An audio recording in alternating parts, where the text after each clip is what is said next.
Fucking Otis, man. Hey guys, welcome to another ride along, another weekly ride along. You got, of course, me, the champ. You got my boy Brandon.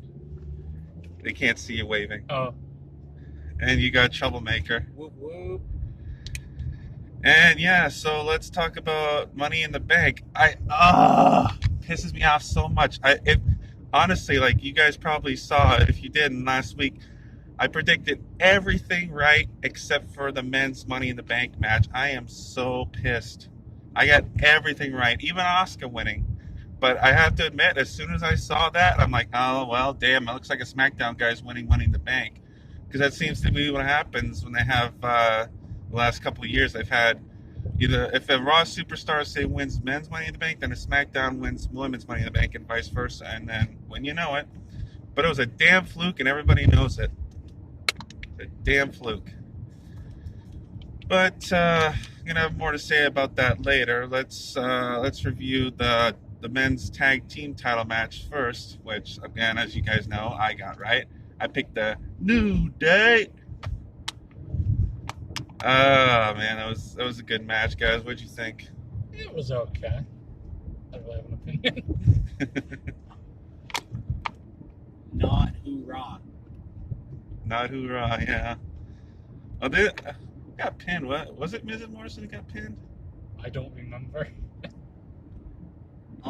You know what? The match was ecstatic because of all the energy floating around, but you know, my peoples did not win. Miz and Morrison, that was my pick. I was hoping for them to win. I guess the New Day sells more merch than Miz and Morrison do, but Miz and Morrison are a very entertaining tag team. That's what I will always love about them. Okay, well, we had an impromptu match too. We had Lashley versus R-Truth, or as JBL calls him, my boy R-Trizzle. I mean, I just made a really quick prediction. I predicted Lashley to win, which of course you know he was going to. So I guess you could call that a freebie, but it still counts. So not really much I can say about that match personally, because I mainly just skipped through it because it was Monday morning and I wanted to watch it before I went to bed. So did you guys watch that match? What'd you think? Pointless, as most of the matches were. Yeah, I have to agree. What about you, Trouble? Did you watch that? Yeah, man. I was confused that it happened. My boy Dan gave me a call and he was like, "When did MVP return?" And I was like, "Where have you been?" Yeah. Rumble, bro. I think MVP literally played R-Truth, like, you know, into his hand right there. Very upsetting. R-Truth is my boy, and I have a question for you guys. Okay. Sure. When did he change his finisher to the lie detector? Like, how recent was that? Not very. I think he was using it as a finisher since like back when he was a heel. Okay, so that'd be a few years ago. I think. Don't go quote me on that. I don't watch many R-Truth matches. I Me like his neither. stuff with the 24/7 title, but Yeah, me too. and his heel run was decent back in 2011. But outside of that, I don't really watch much R-Truth. Because, like, I watch, you know, I don't watch him religiously, but I always thought his finisher was like the scissors kick, no? Oh, he uses Right? that, yeah, but I think Yeah. it's more of his signature. Uh, I could be wrong though. I don't know. I think he also uses like he does that. The lie detector is the one with the flying spinning elbow, right? Or is that the Yeah, one I where? don't yeah. even know what it is. He just grabs you and, like, bashes your head into the mat. Oh, that I don't know when he started using that one. I thought you were talking about the spinning flying elbow. Oh, no. That's a very interesting thing, too. But yeah, no, Yeah, I was pretty sure that was the lie detector. it just randomly happened this past Friday. Or, yeah, this past Friday. Friday. I wasn't watching that. Did we make it to Friday? Did we make it to Friday after pay-per-view yet? No. It's only Wednesday. Was he on? He was on Raw then. Yeah, Yes, Then it yeah, happened I on Monday. and his cousin, Pretty Ricky. Yeah, I'm sorry. See, I'm confused because I don't know, like, I don't know much about the rosters and how they're split up anymore. Yeah. Nothing's making sense. Nothing makes sense. So yeah, there was that little impromptu match, and then I think we had the women's title match, and nobody got that wrong. No. Disclosure, I skipped that one too. I'm not usually that interested in the women's matches. Yo, first. Oh, sorry. Go ahead. No, go ahead. I was done. Thank you. For a minute there, I thought Tamina was taking it though. Yes, I did too. Yeah, we usually when a heel dominate, or not necessarily heel, but when a big person dominates, they usually get like beat by some shenanigans. Not always, but sometimes. So WWE title match, or Universal title match, I should say. Braun Strowman versus Bray Wyatt. Got that one right again. I got it wrong. I picked Bray. Yeah, sorry, Daniel. I know. But you know what, man? I wasn't as disappointed as as I could have been. The match had its antics, and I loved seeing all the puppets appear. I love all the theatrics. Like that's what I live for: the entertainment, the darkness. So, because all of that was Where's the included, 404? Keep I was highly entertained. Also, I don't think this is done. I don't think the rivalry's done, but we're gonna have to find out in a couple of days. Yeah, maybe. I don't think it's done either. They're probably gonna have another match at Backlash. Backlash. And then, of course, the WWE Championship, which is probably outside of Money in the Bank, was probably the most interesting match in the whole night. My boy Drew McIntyre retained his title. It was a good match, really competitive, I found. But of course, Drew McIntyre won with a Claymore kick. And yeah, sorry, Monday Night Messiah. But no, not too much to say about that match. But you guys, anything? It was a good match. It's excitable. You done there, Brandon? Yeah, Oh, yeah. Okay, cool. So, I want to just say when Seth Rollins cut his promo, oh my goodness, I think he said Drew McIntyre's name like 10 times. Yes. In that promo. I think Drew McIntyre is the #1 most said name in all of WWE for the past 2 years.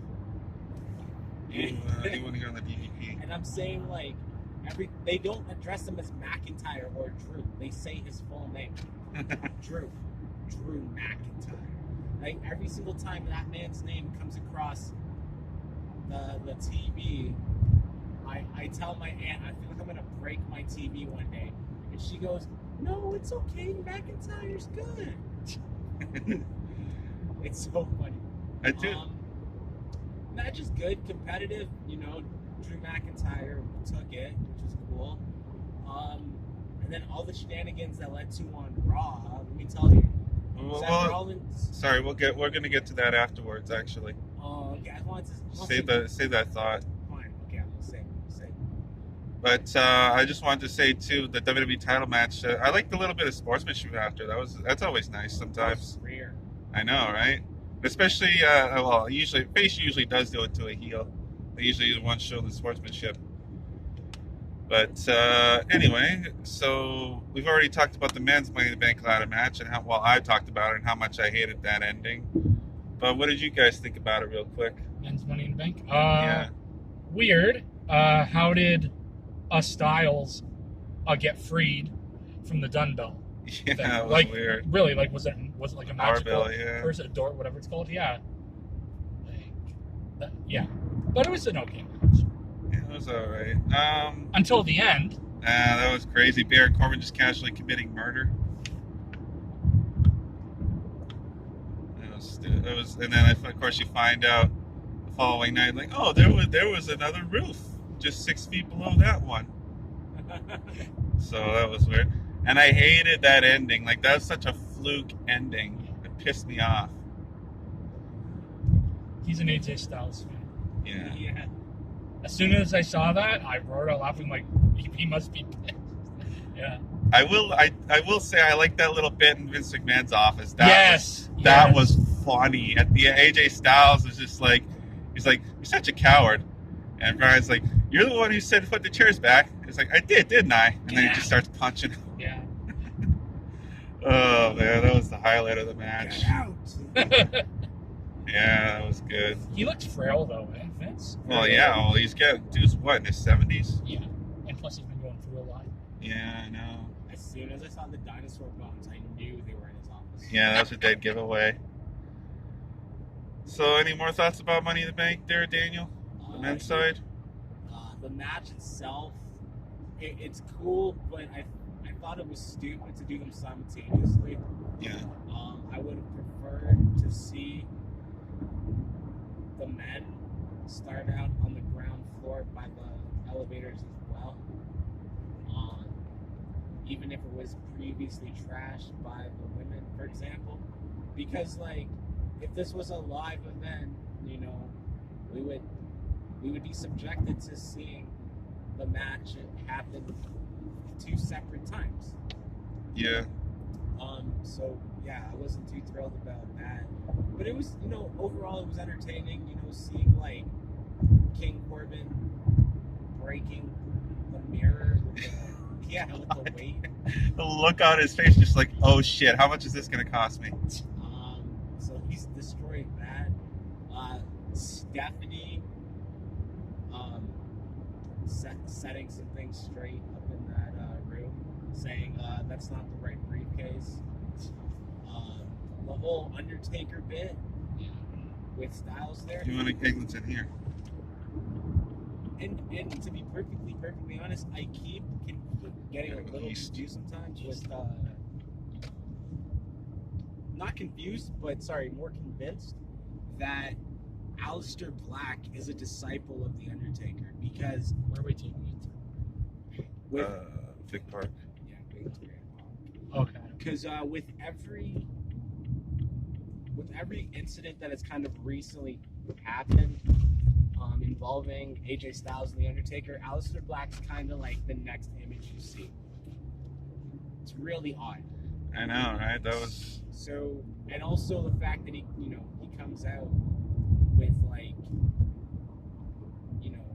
like he's coming out of a casket or something for his entrance with the candles and stuff. I literally think he's Undertaker associated in some kind of weird manner. Actually, that's not a casket. That's just like a board he sits on. I know, but like you catch my drift. Yeah. And yeah, I don't know. Maybe we'll see a Ministry 2.0 or something. I don't know, but I just I literally think that Aleister Black Undertaker, there's something up there. That's why they keep pushing this Undertaker documentary in our face. Yeah, that was a good episode too. I like that documentary. Yeah. Amazing. Yeah, there's a lot of insight on that. Part 2's coming out Sunday, I think so. 8 o'clock. Don't actually quote me on that. Getting off topic for a brief second here. We're on Eglinton Avenue here, going along past LRT construction. They have never finished this construction. They really never will. They won't. That's what I've heard. From Back them. when I Really had a never will. car, this was still going on. Yeah, I did my know. driving test around here. Oh wow. Up at Eglinton. Yeah, so the men's Money in the Bank match was something else. And then, of course, the women's Money in the Bank match, which we're going to talk about real quick, with Asuka. And I don't get, like, what was Baron Corbin thinking, trying to stop Asuka from getting her briefcase? Right? What was that? You saw that, right? Yeah, I saw that. Yeah. I was also utterly confused. I was like, does he not know what's going on here? Yeah, that's so freaking Or weird. does he have it in for another one of the ladies? Like, Ooh. Maybe, but I don't know. Like, it still doesn't make any sense to me. I mean, Asuka won anyway, so it's all good. She was my last correct prediction too. Fucking Otis. But yeah. yeah, stupid. Yeah, so Asuka won, and then now we're gonna talk about it because it's gonna transition into Raw. So now you're gonna get the chance to say what you wanted to say. But first of all, That cash in though. well, I don't even know if you'd call it a cash, Yeah. because apparently, if you didn't somehow see it, sorry for spoilers, but so in the opening segment on Raw, Becky Lynch comes out and she's got okay, complete disclosure, I skipped through this too, but I went back and I watched it because I was like, okay, well, what's going on? So Becky comes out with the Money in the Bank briefcase, and she starts talking about whatever, and then she brings Asuka out, And then she tells Asuka, like, oh, last night's Money in the Bank match wasn't for an opportunity. And she opens up the briefcase. It was for the title itself. And there's the women's title sitting in the briefcase. And she tells Asuka, like, no, this is yours now. This is for the women's title. And Asuka's like dancing around being Asuka, which apparently, if you watch her channel, Kana-chan, she's pretty much the same way in real life. So that's always a nice little tidbit of information. But yeah, so she's dancing around, then she comes back to the ring, and Becky's like, no, you deserve this. You're like the only woman who actually deserves this right now. Something along those lines. So you go be a warrior, because I'm going to go and be a mother, and Asuka's reaction was just, oh, it was so nice. Like, honestly, like, her being legit happy for Becky Lynch like that was actually pretty cool, I gotta say. You guys, yeah, did you guys watch that? Yeah. I saw it on a YouTube. Yeah, I don't blame you for not wanting to watch the whole show. I don't watch Raw easy. Like, I just like a YouTube it or like a Facebook. I saw it live, like the very opening segment, and it was gold, because it was one of those moments that was unscripted, right? Yeah. And it was like you saw the actual sheer happiness that came over Asuka when Becky dropped the bomb that she's going to be a mom. Yeah, I know, right? Like, that's what I'm saying. more That's what's so happier nice. than Asuka getting that title. So it's pretty cool. Man. I've seen a lot of people not necessarily happy with that way that Money in the Bank was quote unquote cashed in, but you know, screw it. It was pretty cool. So, you said you had something you wanted to talk about for Raw? Yeah. All I was gonna say, literally, was. I'm sorry. I just figured it worked out better if we transition into it. Oh, that's cool, man. At the end of the night, Seth Rollins. Oh my God! Yeah, that was He crazy. looked like a zombie. I think that was his oh my God, what have I done face. Yeah, that was hilarious. I loved it. That's what I wanted to say. That's it. He looked like a zombie. Okay, fair enough. So yeah, that was Money in the Bank and the following night's Raw, pretty much. Like a little bit of following night's Raw. Anything else you guys want to add? Because we're getting close to the end here. Justice for R-Truth. Okay, Bobby Lashley has to stop being a bully. Oh yeah, that reminds me too. Bobby Lashley's apparently getting the next shot at Drew McIntyre after this brand-to-brand invitational thing. I'm voting for Drew McIntyre at that point. Yeah, well, yeah, he's gonna probably win. But yeah, that's another thing too. I forgot is they're doing another brand-to-brand invitation thing, which to me screams Wildcard 2.0, which I think is kind of dumb. I know where they're doing it. I just find it ridiculous, and the fact that the only thing I'm gonna say about it is I hope this means that means. Sorry, go ahead. The only thing I want to see happen out of this is AJ Styles goes to SmackDown to rightfully get the Money in the Bank briefcase that's rightfully his. That's the only way I can see this working out for me. What Tim's? There's no Tim's here. No, it's at Main and Danforth. Oh, Main. Okay. Yeah, I know that one. Okay, so then we'll just go down here to Main. And, Yeah. Actually, there's one if we go to the Metro. I actually passed one too. Oh wow. Well, I was gonna say there is one at Victoria Park in Danforth. Yeah, we can go to that one too. But that one you have to line up to go into a Metro. Really? And that lineup can be crazy. Oh, okay. Well, yeah, just go down to Main then, I guess. Okay, we can do that. Or there's one in the gas station across the street from the Metro. Well, either or. We can do that. But I don't know if it's open. Because like this is Dawes here if we were gonna go to his place. Yeah, we're on our way to visit a buddy of ours. This is my hood, I know the area. Yeah. We're just making a quick detour. Yeah. You guys may or may not know him from previous videos on either my channel or Trouble's channel or whichever one of us you follow. I think he has his own channel, but I don't know the last time he uploaded anything. Anyway, so yeah, that was the whole Money in the Bank thing. That was definitely interesting and definitely something different. I think you're right though, Daniel. I don't like the fact that they did it simultaneously. It just seemed too crazy. Yeah, absolutely. I will say I like the little cameos, even though that weird Doink the Clown thing was something else. Right. Apparently, I don't know how true this is. Apparently, that was Mick Foley's daughter's boyfriend or something. Oh yeah, the guy that always dresses up as the clown. Yeah. Yeah. See, I saw it and I just thought it was a very, very short thing, but I was just like, hey, a clown. I was happy for that. Not gonna lie. Yeah. Not gonna lie. Like 3 different times, I legit thought the Boogeyman was gonna pop out. Me Right? too. Me too. Yeah. Especially in that room, like the Undertaker room. Like I Yeah. thought maybe there, but AJ Styles was going through all those doors, and I'm like, oh, Boogeyman's in one of these. He has to be. But no such luck, Daniel. Next time. It's really it is the next time. Don't say that part. It's always the next thing. So what? Anything else I can think of? Oh yeah, poor Ray got squashed by Nia and Otis. that was a funny spot. And then of course you had to have a food fight. John Laurinaitis came back, which was one of the highlights of the match for me. Power. People power. People power. Yeah, that was fun. Power to the people. But anyway, I think this is as good a spot as any to leave off on because we're probably gonna have to stop and get some. We're gonna stop and get some Timmies and whatnot. Okay. So anyway, thank you guys for watching. Anything else you guys want to say before we sign off? And don't forget to subscribe to the WWE Network for just $9.99. Well, $12.99 if you're here in Canada. Yeah. And don't forget to watch that Undertaker documentary. Yeah, that was a good documentary. Definitely check it out. Whoop whoop and shit. All right, guys. Thank you for watching, and we'll see you again soon. Peace out.